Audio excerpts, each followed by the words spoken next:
Nako po mga kababayan, breaking na breaking news ito. Senador Marcoleta, ginisa itong opisyal ng Department of Energy mga kababayan. Patungkol nga ito mga kababayan sa usapin ng pagpapamura sa kuryente, no? So talagang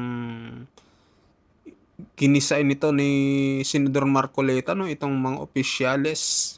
At sa huli naman mga kababayan, nagpasalamat din itong mga opisyal ng Department of Energy kay Senador Marcoleta. So panoorin natin mga kababayan kung bakit nagpasalamat kay Senador Marcoleta itong opisyal ng Department of Energy. So ito na mga kababayan, panoorin natin. Secretary, this very nagging problem about system loss kasi. Kasi nasa batas kasi ito eh. RA, nakalimutan ko na, ano ito, 1078 ba to? Kung nandun pa tayo. Nandun naman kasi eh. Pwede ba natin talagang tanggalin na yung system loss kung hindi naman masyadong malaking problema sa DOE ito?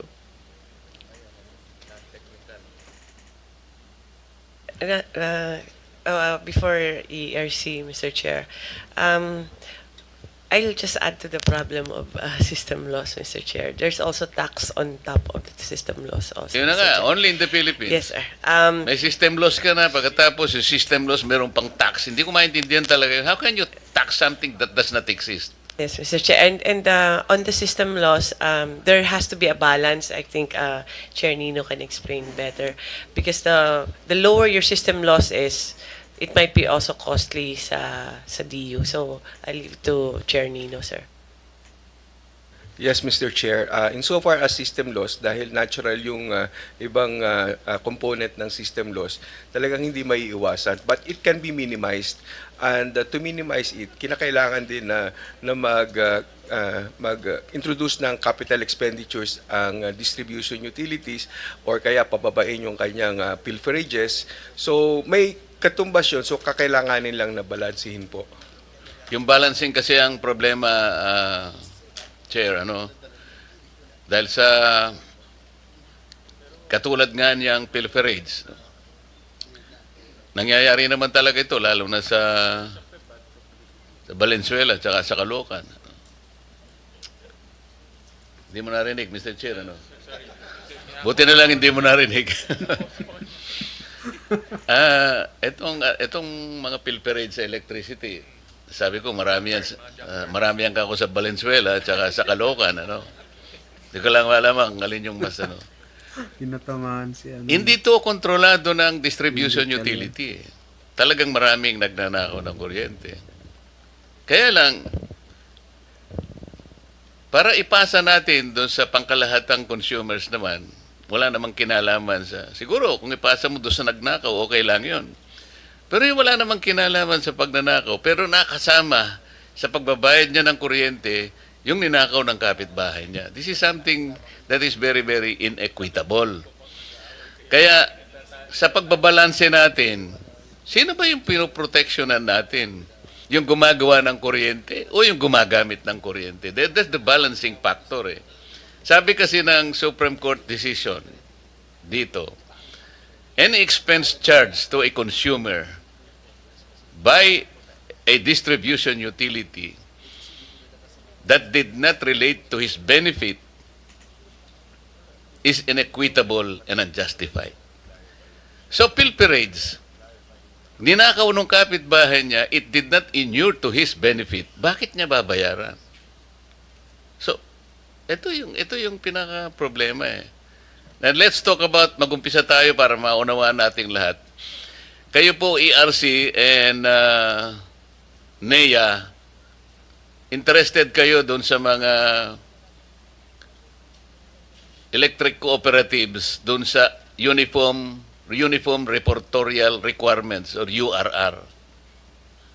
Tama? Opo, tama po. Meron tayong pinatutupad na Yun URR. yung pong distribution utility, nung bumili siya sa power producer, X amount, at nung makolekta niya, X amount, meron diferensya eh. Di ba? Tama po yun. So bumili siya sa supplier, nung singilin niya yung binenta niya, hindi niya ma-maximize yung... Yun ang... Technically, yun ang system loss. Tama? Tama, yun po yung konsepto natin ng system loss, yung difference ng kilowatt hours na sinupply ng mga suppliers ng isang distribution utility at saka yung kilowatt hours naman na naibenta ng distribution Kaya utility. nga, so ano po yun? Nasaan po yung problema? Maaaring ng kolekta, hindi niya nakolekta ng tama. Maaaring yung iba, binulsa niya siguro. Pangkaraniwan, ganun po eh. So, yung technical side po nito, sabi ng Meralco, for example, meron po talagang this is natural in this commodity. Tumaas ang voltahe, di ba? Umusok, may nawala. Siguro nabalatan ng kuryente, lumabas ang kuryente. Sa layo mula doon sa generation to transmission hanggang doon sa kahuli-huli ang bahay na sinuplayan mo. Depende sa layo, di ba? O, yun ang technical. Kaya lang, sabi ko, pinipilit ko nga, bago ka naman nagpasya na gumawa ng kuryente, alam mo na ito eh. Di ba? Halimbawa, ikaw ang may-ari ng Meralco, Mr. Chair. Nung ginawa mo yung Meralco, pati yung iyong mga shareholders, alam nila na meron po kayong risk dito. Meron kayo talagang technical loss. Hindi nyo naman pinag-usapan, hindi, ipapasa natin sa ano. Hindi po eh. Na-recognize na ninyo, from the time you decided to go into this venture, alam nyo na meron kayong technical loss. Yun ang punto. May mawawala at mawawala. Hindi po ba? Yung pong ating mga distribution utility kasi, Hindi, sumagot ka muna. may mawawala at may Yun. mawawala. Pero alam nyo po yun. Opo. Ngayon, nung alam po ninyo yun, bago kayo magpasya na gumawa ng kuryente, sa akin, these are calculated element of risks associated with business. Ang Tama negosyo po kasi ng ating mga distribution utility ay hindi gumawa ng kuryente, kundi ay maghatid lang. At sa kanilang paghahatid, may nawawalang kuryente at yung kanilang paniningil naman ay pinapastro lang nila yung gastos doon sa kuryenteng i-deliver sa kanilang distribution system at yung kuryente na aktual na naibenta nila sa mga kanilang customers. Yun nga po. Alam nila na bibili sila di ba? From generation, bibili sila doon. Tapos yung transmission, dadalhin sa kanya at siya naman ang magdadala sa household. Alam niya yun eh. May mawawala from generation, from transmission, doon sa distribution utility at papunta sa household.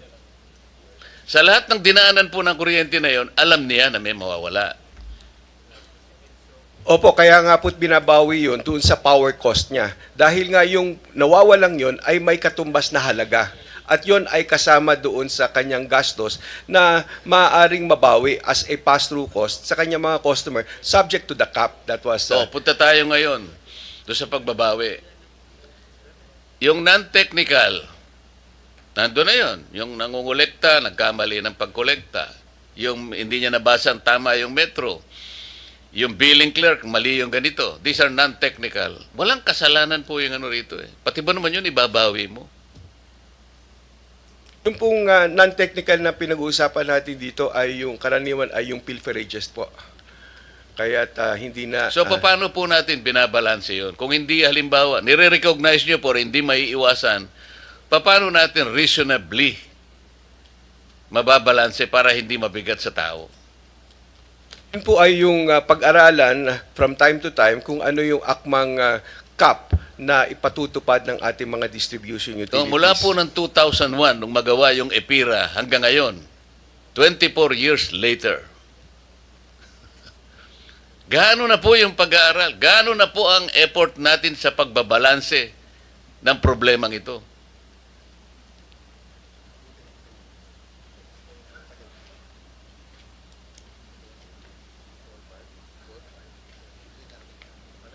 Simula po tayo sa mas matataas na cap at nitong 2018 po ay nagkaroon nga ng pagtatakda ng bagong mga caps, mas mababa na, nasa 8% na. Nagsimula tayo sa private distribution utilities na mga nasa 12%. Ngayon po ay nasa 8 na. Pero ang actual nila ay mas mababa pa ngayon kahit hindi naman Hindi po ang pag-aralan siguro natin, hindi yung pagbabalanse. Tingnan natin alin po ba ang ating binibigyan ng emphasis? Yun pong gumagawa ng kuryente o yung gumagamit ng kuryente? Kasi kung titingnan po ninyo yung mga financials ng mga gumagawa ng kuryente, mapa generation, mapa transmission, mapa distribution, hindi naman po sila nalulugi, sa totoo lang.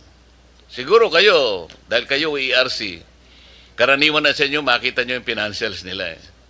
Di ba? Sa isa sa mga resolution pa nga ninyo, naglagay pa kayo ng cap eh. For example, meron kayong cap doon sa kanilang yung equity whatever. Meron kayong nakalimutan ko yung term eh. Nag-set pa kayo ng parang should be only 36 point something o 13.65% yung cap sa isang distribution utility.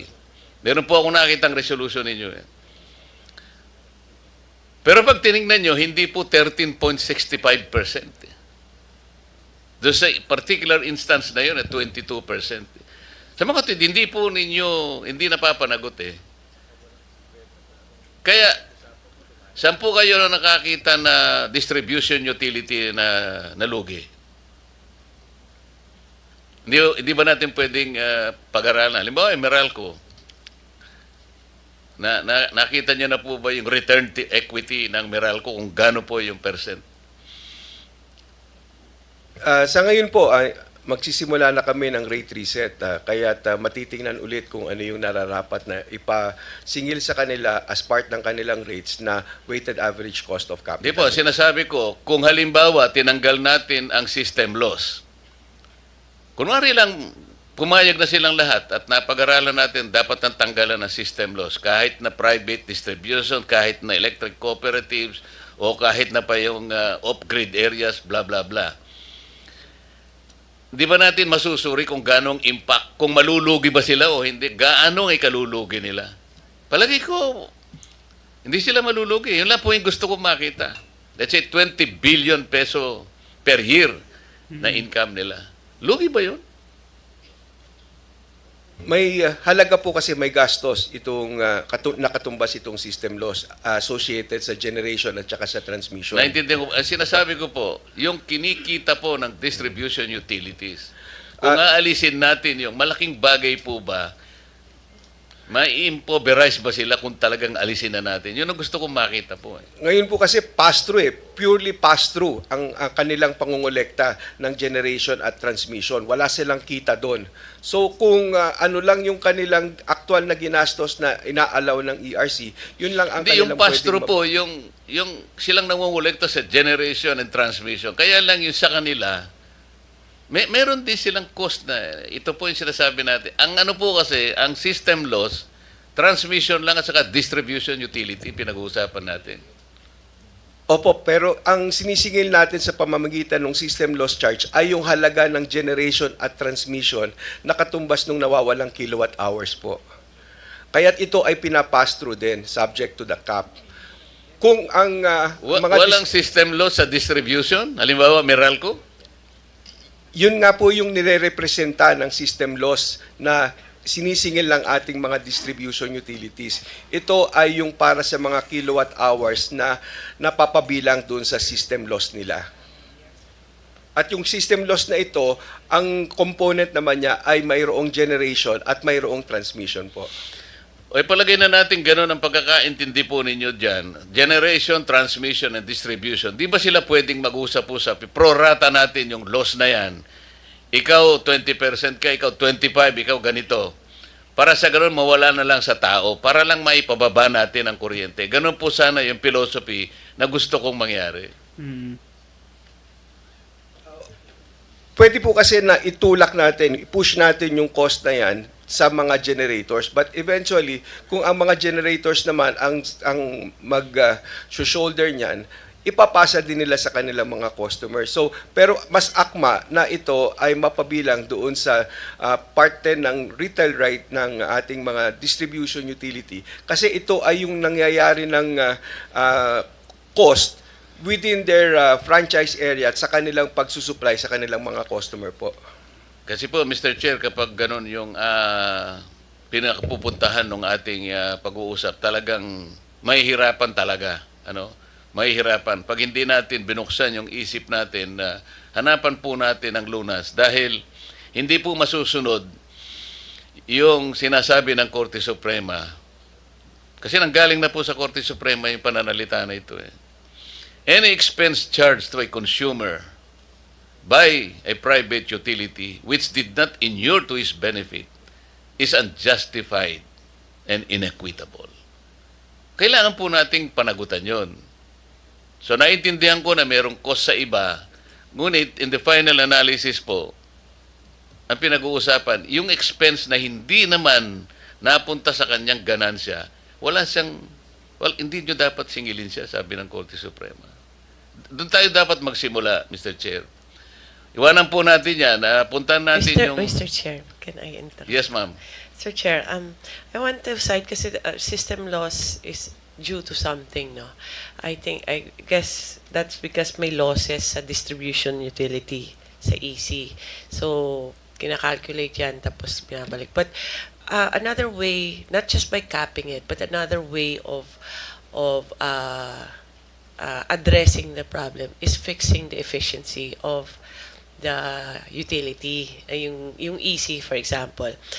As a model, as an example, NIA, with the leadership of Admin Nani, has shown that to be effective in Zamboanga ba? Tama ba? In Zamboanga. Inayos nila yung metering nila, dinagdagan. I think Admin Nani can explain it better. It will cost us a few millions na rin just to ensure na tama yung mga metro nila, kumpleto siya. But it can be done also on the other end, Mr. Chair. Yes, I recognize that, Madam Secretary. Kaya nga yung URR ay mandatory sa lahat ng mga electric cooperatives. Mandatory yung uniform repertory requirements that dito nyo makikita kung ailing sila or underperforming electric cooperatives. Naintindihan ko yun, Madam. Kagaya po nitong feed-in tariff allowance, no? Nag-increase na po ngayon from 0.1189 per kilowatt hour to 0.2773 effective November 2025. Tama, Mr. Chair? Tama po, Mr. Chair. Or 74% increase that will be passed on to the consumers again. So, ito po, pinag-uusapan natin ang affordability. Imbes na pababa natin, lalo papataas po Ngayon, to make matters worse, ito, yung green energy auction natin, prices have not been reflected yet in the billing cycle, pero consumers will soon be charged. So, dalawa pong renewable energy subsidies na po ang rito, yung FIT and the GEA. So, ano pong gagawin ng DOE rito? To manage the overlap in renewable energy incentives para maiwasan natin ang overlap or double charging sa mga consumers natin.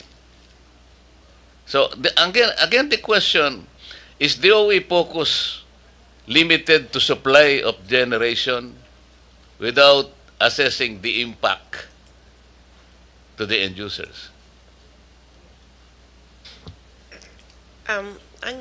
Mr. Chair, ang GEA kasi, it will be subsidized and it will be reflected eventually nga sa bill natin at it will increase, no? But as on an overall, because of GEA also, we are also in our energy mix will be included cheaper renewable energy. So may balancing din na rin yan. Kung kung bumibili ka ng ang generation mo, may epekto din diyan, nabababa din siya pero umaakyat din yung subsidy mo. But I think overall, it will be more of a reduction rather than increase, Mr. Chair. Sana mapil natin, Madam Secretary, ano? Lalong-lalo na po yung mga consumers po natin na talagang mahirap na mahirap. Patuloy po silang nagte-text kay Chairman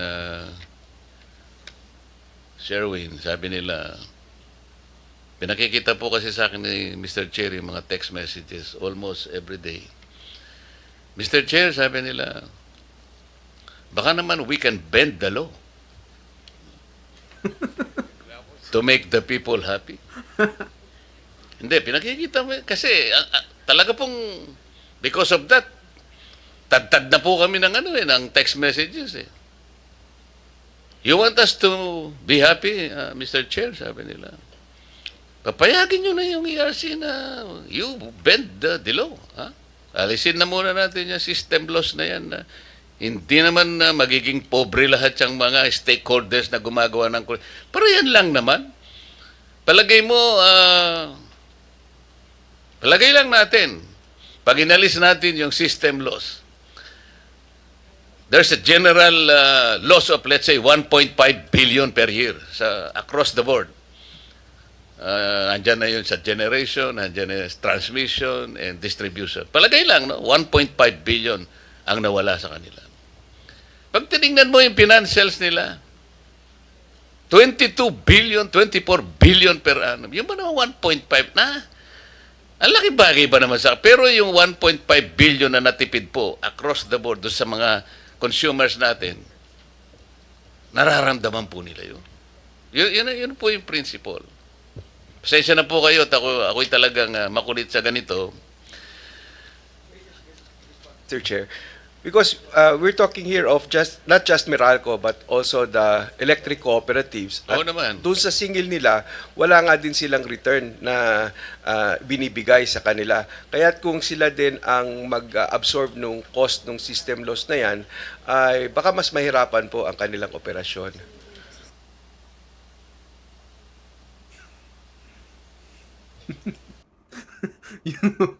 yung mukha ni Sir, ano, nakakatawa. Parang takot na takot kay Senador Marcoleta. Yun. Baka mas mahirapan, ha? Pero hindi pa natin alam na mahirapan talaga. Baka lang, ano? Yung energy plan po natin, Madam Secretary, 2023 to 2050, yung renewable energy is targeted to supply 35% ng ating power generation mix by 2030. Palagi po nating nasasabi ito. And to increase to 50% by 2040 and become the dominant source of electricity by 2050. Napakaganda pong projection, Yusek, hindi ba? Pero narinig ko po si Undersecretary Kapongkol. Kala mo siguro hindi kita... Kala mo nilalampasan kita, hindi. Pero ang sabi mo kasi, we are now at 24% RE share in the energy mix, sabi mo. Eh sabi naman kanina ni Yusek Guevara, 31%. Parang magkaiba kayo. Ikaw 24%, ikaw naman 31%. Ano man totoo rito? Yung pong megawatts ay 32. Yung ay 30%. Yung pong megawatt hours, yung po yung 22. Hindi po. Apa. Share po eh. 20 sa energy mix po yung pinag-uusapan natin. Sabi po ni Yusek Kapongkol, nasa 24% na po yung renewable energy sa energy mix. Kanina naman tinatanong ko kayo sa energy mix, ilang percent na ba yung renew? Sabi nyo naman 31. So sa percent po kayo nagkakaiba. So alin po, 24 o 31? Pareho pong tama. Yung pong 31 kasi in megawatts, yung installed, yung capacity po in megawatts. Naku. Yung pong 24 in megawatt hours. Ewan ko Energy ba? po yon. Baka si Administrator Almeda lang makakaintindi sa inyo dyan. Nagkaroon po ng SIP ngayon sa US, yung pagtulong nila sa kanilang mga kaalyadong bansa, di ba? Ayaw na ni Donald Trump. Wala na sa akin yan, kanya. Basta't ako sa giyera na lang ako magko-concentrate, di ba? So, ano epekto sa atin ngayon, ma'am? Sabi mo, sabi ni... Sino ba nagsabi? Nakita ko rito eh. Ikaw pala nagsabi. Chairperson sa Turnino 1, wala kang epekto sa akin yan. Sige nga, paano natin... Hindi, sinabi mo. It was supported by ERC Chairperson Francis Wan.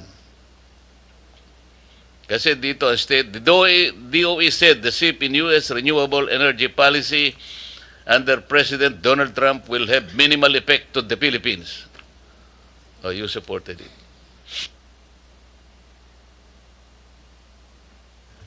Actually, Mr. Chair, I don't recall that statement made, but yes, we support the Department of Energy's stated position regarding the impact of the shift in the policy in the United States. Meron ng formal assessment, Madam Secretary, that this will not affect our program, energy program. Yes, Mr. Chair, currently wala namang investor na US sa Philippines or very minimal lang sa renewable energy. Mostly Asia and Europe ang investor natin, Mr. Chair.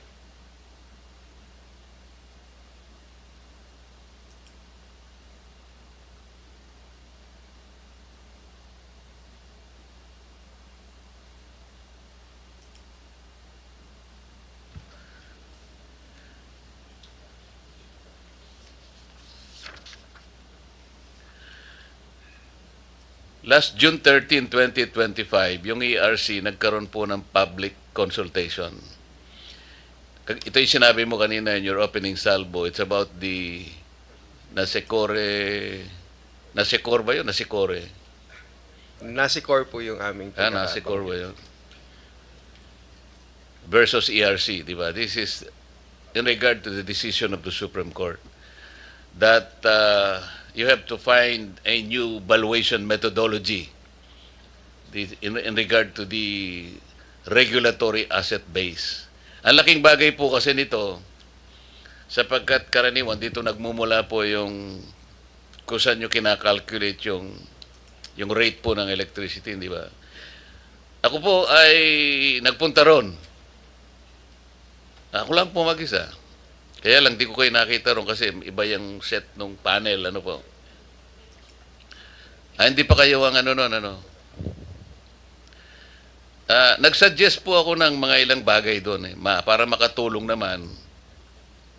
Halimbawa, ang sabi po namin doon, under the new rules, public utility services should be mandated to submit evidence that the assets included under the regulatory asset base are not only in working condition but must also necessary to and are regular that they are regularly and necessary used in their operations as distribution utilities.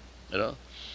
Kasi po yung old, idle, and unnecessary assets such as recreational facilities and museums should not be included in the RAB. Tama naman po yun. Tama po yan, Mr. Chair. Tapos, ang sabi namin, instead of a single valuation method for all assets, ERC should utilize different valuation methods for different assets. Hindi naman po uniform ang mga assets. And then we also suggested that ERC should publish a standard list of assets category and assign a default valuation method for each category. At saka iba po, marami pa po yun, na mahaba lang ito at hindi ko na sasabihin. Meron kaming kinonsider kasi ron. ERC may consider a reasonable and transparent risk premium, example 2 to 3%, to account for sector-specific risks and to encourage ongoing investment in infrastructure. The rate of return should also be reviewed, updated and updated periodically to ensure it remains aligned with the current economic and financial climate. ERC should likewise publish a standard ROR formula or guideline to promote consistency and practicability. I believe I submitted this position statements on June 18, 2025. So, July, August, September, October. 4 months later, wala naman po akong na-receive na anything from you. Kahit na po hindi nyo ako pinasalamatan, okay lang po sa akin yun. Ang gusto ko lang malaman kung ito pong mga suggestions namin makakatulong po sa inyo at sa ating mga mamamayan. Mr. Chair, dito ko lang po kasi gusto na gawin yon yung pagpapasalamat kay Senator Marcoleta O, ikaw naman. doon sa kanilang participation. Niloloko mo na ako niyan. Di ba, ipapaliwanag ko po kung ano yung So, dito pala siya magpapasalamat. Ito yung sinabi ko kanina, guys, no? Dito, kaya nagpasalamat sila kay Senador Marcoleta. naprubahan naming trending method na kanina naman ay sinabi ko. Personal po namin gusto kayong pasalamatan dahil doon sa inyo pong mga inputs, yun po ang aming naging gabay doon sa pagdidesisyon namin to adopt the trending method for determining the valuation of Meralco's RAB. Ano pa po itong trending method? Dito po ay, kaya po ng nasabi ng ating butihing senador, yung pong assets ay titingnan natin depende sa kanyang klase.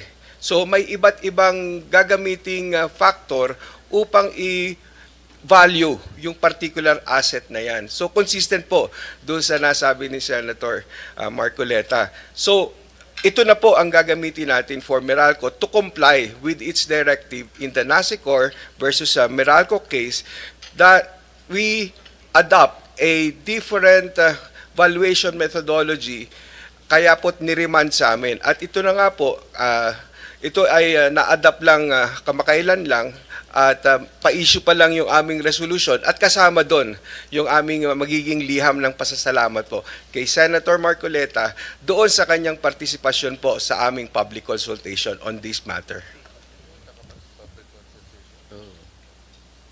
Pwedeng maging congressman ito, Mr. Chair. Salamat po, Mr. Chair. So, ayun, mga kababayan, anong masasabi nyo dito, no? Sa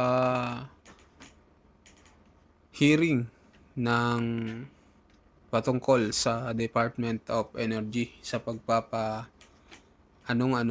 sa gustong gawin ni Senator Marcoleta na mapababa ang singil sa kuryente, mga kababayan. So, anong opinion nyo dito sa sagutan, no? Nito ni Senador Marcoleta at ng mga opisyales ng Department of Energy. Mag-comment kayo, mga kababayan, pa-like at sa mga bagong pasok, pa-subscribe po ng ating channel. Maraming salamat po.